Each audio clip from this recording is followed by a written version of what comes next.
യാത്രയിലേക്ക് എല്ലാവർക്കും സ്വാഗതം. നമ്മൾ ഇനി എവിടെയാണെന്ന് അറിയണത് കണ്ണൂരിലെ പെറ്റ് സ്റ്റേഷൻ കാണാനാണ്. അപ്പൊ നമുക്ക് പോകാം. എന്റെ ഒരുപാട് നാളത്തെ ആഗ്രഹമായിരുന്നു കണ്ണൂർ പെറ്റ് സ്റ്റേഷൻ കാണണമെന്ന്. കണ്ണൂരിലെ മട്ടൂൽ എന്ന സ്ഥലത്താണ് പെറ്റ് സ്റ്റേഷൻ ഉള്ളത്. കണ്ണൂരിലേക്കുള്ള ട്രെയിൻ യാത്ര തന്നെ അടിപൊളിയായിരുന്നു.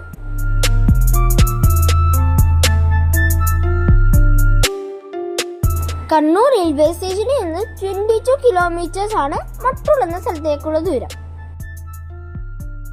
ബീച്ചിനോട് ചേർന്നാണ് പെറ്റ് സ്റ്റേഷൻ. നല്ല ഭംഗിയുള്ള വൃത്തിയുള്ള ബീച്ചാണിത്. ഒരാളുടെ ടിക്കറ്റ് റേറ്റ് 150 റുപ്പീസ് ആണ്. 200 രൂപയുടെ ടിക്കറ്റ് എടുത്താൽ നിങ്ങൾക്ക് ഏതെങ്കിലും ആനിമൽസിന്റെ കൂടെ ഫോട്ടോ എടുക്കാനും മീനുകളെ ഫീഡ് ചെയ്യാനും പറ്റും. ഗോൾഡൻ ഡക്കും കുഞ്ഞില്ലിക്കുട്ടന്മാരുമാണ് നമ്മൾ വെൽക്കം ചെയ്യുന്നത്.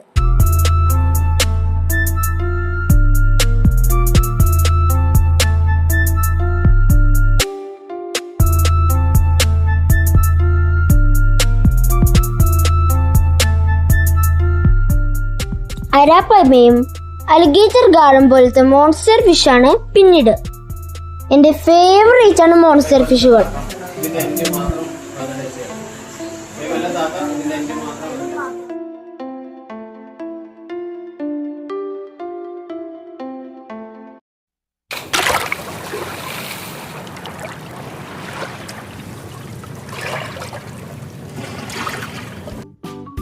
എന്നേക്കാൾ വലിപ്പമുള്ള മീനുകളാണ് ഇവിടെ ഉള്ളത്.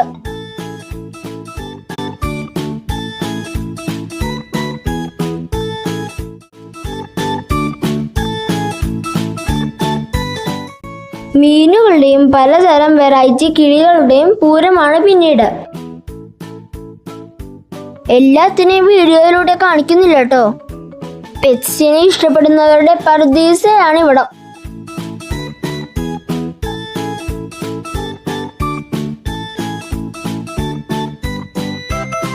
പെറ്റ്സ് എന്നിട്ട് എനിക്ക് ജീവനാ.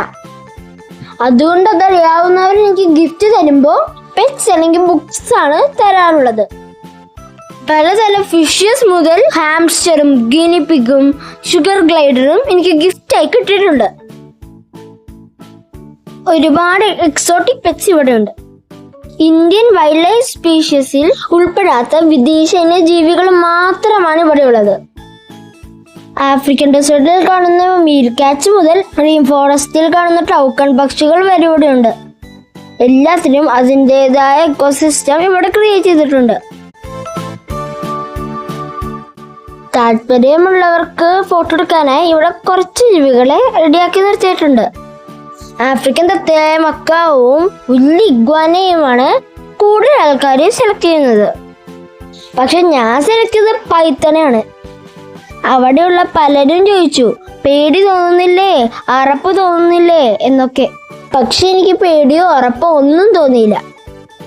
മാത്രമല്ല, പറ്റിയിരുന്നതിൽ ഞാൻ അവനെ വീട്ടിലേക്ക് കൊണ്ടുവന്നാനെ. ഫോട്ടോ എടുത്ത് കഴിഞ്ഞിട്ടും അവൻ എന്നെ വിട്ടുപോകാൻ നല്ല മടിയായിരുന്നു. എന്റെ കയ്യിൽ വരിഞ്ഞു മുഴുകിയിരിക്കുമായിരുന്നു. കുറെ കഷ്ടപ്പെട്ടിട്ടാണ് അഴിച്ചെടുത്തത്. അതുപോലെ തന്നെ ഞങ്ങളുടെ ഒപ്പം പോരാൻ ഒരാളും കൂടെ ശ്രമിച്ചു. ഷുഗർ ഗ്ലൈഡർ ആയിരുന്നു അത്. എന്റെ അപ്പ അവനെ അടുത്തൊന്ന് പുഞ്ഞാരിച്ചപ്പോഴേക്കും അവൻ അപ്പയുടെ ഷർട്ടിനുള്ളിൽ കയറി ഇരിപ്പായി. വാ നമുക്ക് വീട്ടിൽ പോകാം എന്ന ഭാവമായിരുന്നു അവന്. 2 പ്രാവശ്യം പുറത്തെടുത്തിട്ടും അവൻ വീണ്ടും ഷർട്ടിനുള്ളിലോട്ട് കയറിപ്പോയി. പിന്നെ അവിടുത്തെ സ്റ്റാഫ് വന്നിട്ടാണ് അവനെടുത്ത് കൂട്ടിലാക്കിയത്.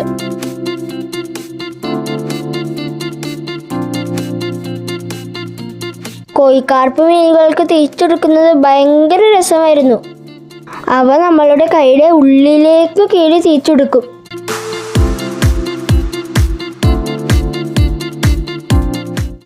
ഇവിടെ വന്ന് ഇതെല്ലാം കണ്ടാലാണ് ഞാൻ പറഞ്ഞത് നിങ്ങൾക്ക് മനസ്സിലാവുള്ളൂ.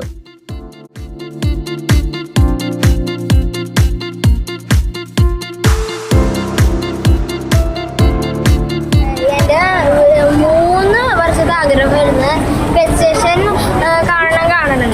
ഇപ്പൊ അവസാനം ഈ ആഗ്രഹം സാധിച്ചു. എന്തൊരു ആനിമൽസ് ആണെന്നറിയില്ല. നല്ല അടിപൊളിയാ.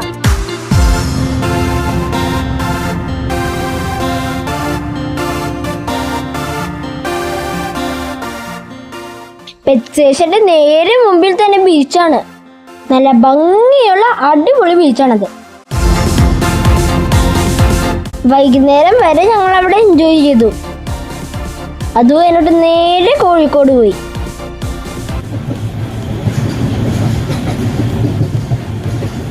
കോഴിക്കോട് പിന്നെ അറിയാലോ, നല്ല അടിപൊളി കിടില ഫുഡ് കിട്ടുന്ന സ്ഥലമാണ്.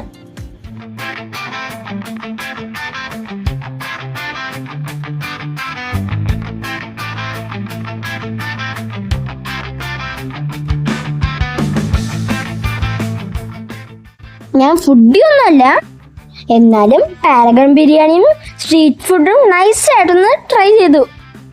എനിക്ക് അവിടുത്തെ കല്ലുമ്മക്കായ ഒരുപാട് ഇഷ്ടപ്പെട്ടു.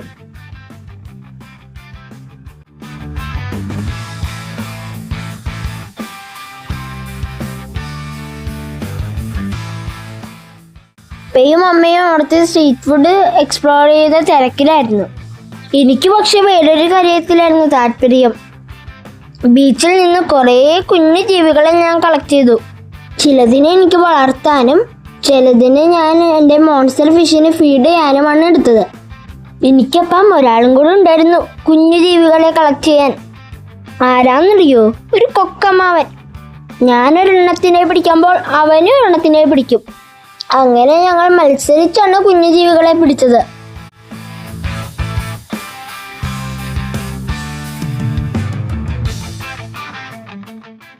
കഴിഞ്ഞ സമ്മർ വെക്കേഷനിൽ ഹിമാചലിൽ പോയപ്പോൾ നമ്മുടെ ഹോം സ്റ്റേയിലെ ലൂസി എന്ന പട്ടിക്കുട്ടീൻ്റെ വിശേഷം ഞാൻ പറഞ്ഞിരുന്നു. ഈ വർഷം എനിക്ക് അവിടേക്ക് പോകാൻ പറ്റിയില്ല. എന്നാലും കൂടുതൽ വിശേഷങ്ങളുമായി അധികം വൈകാതെ വീണ്ടും വരാം. അതുവരെ കാത്തിരിക്കണേ. Bye bye.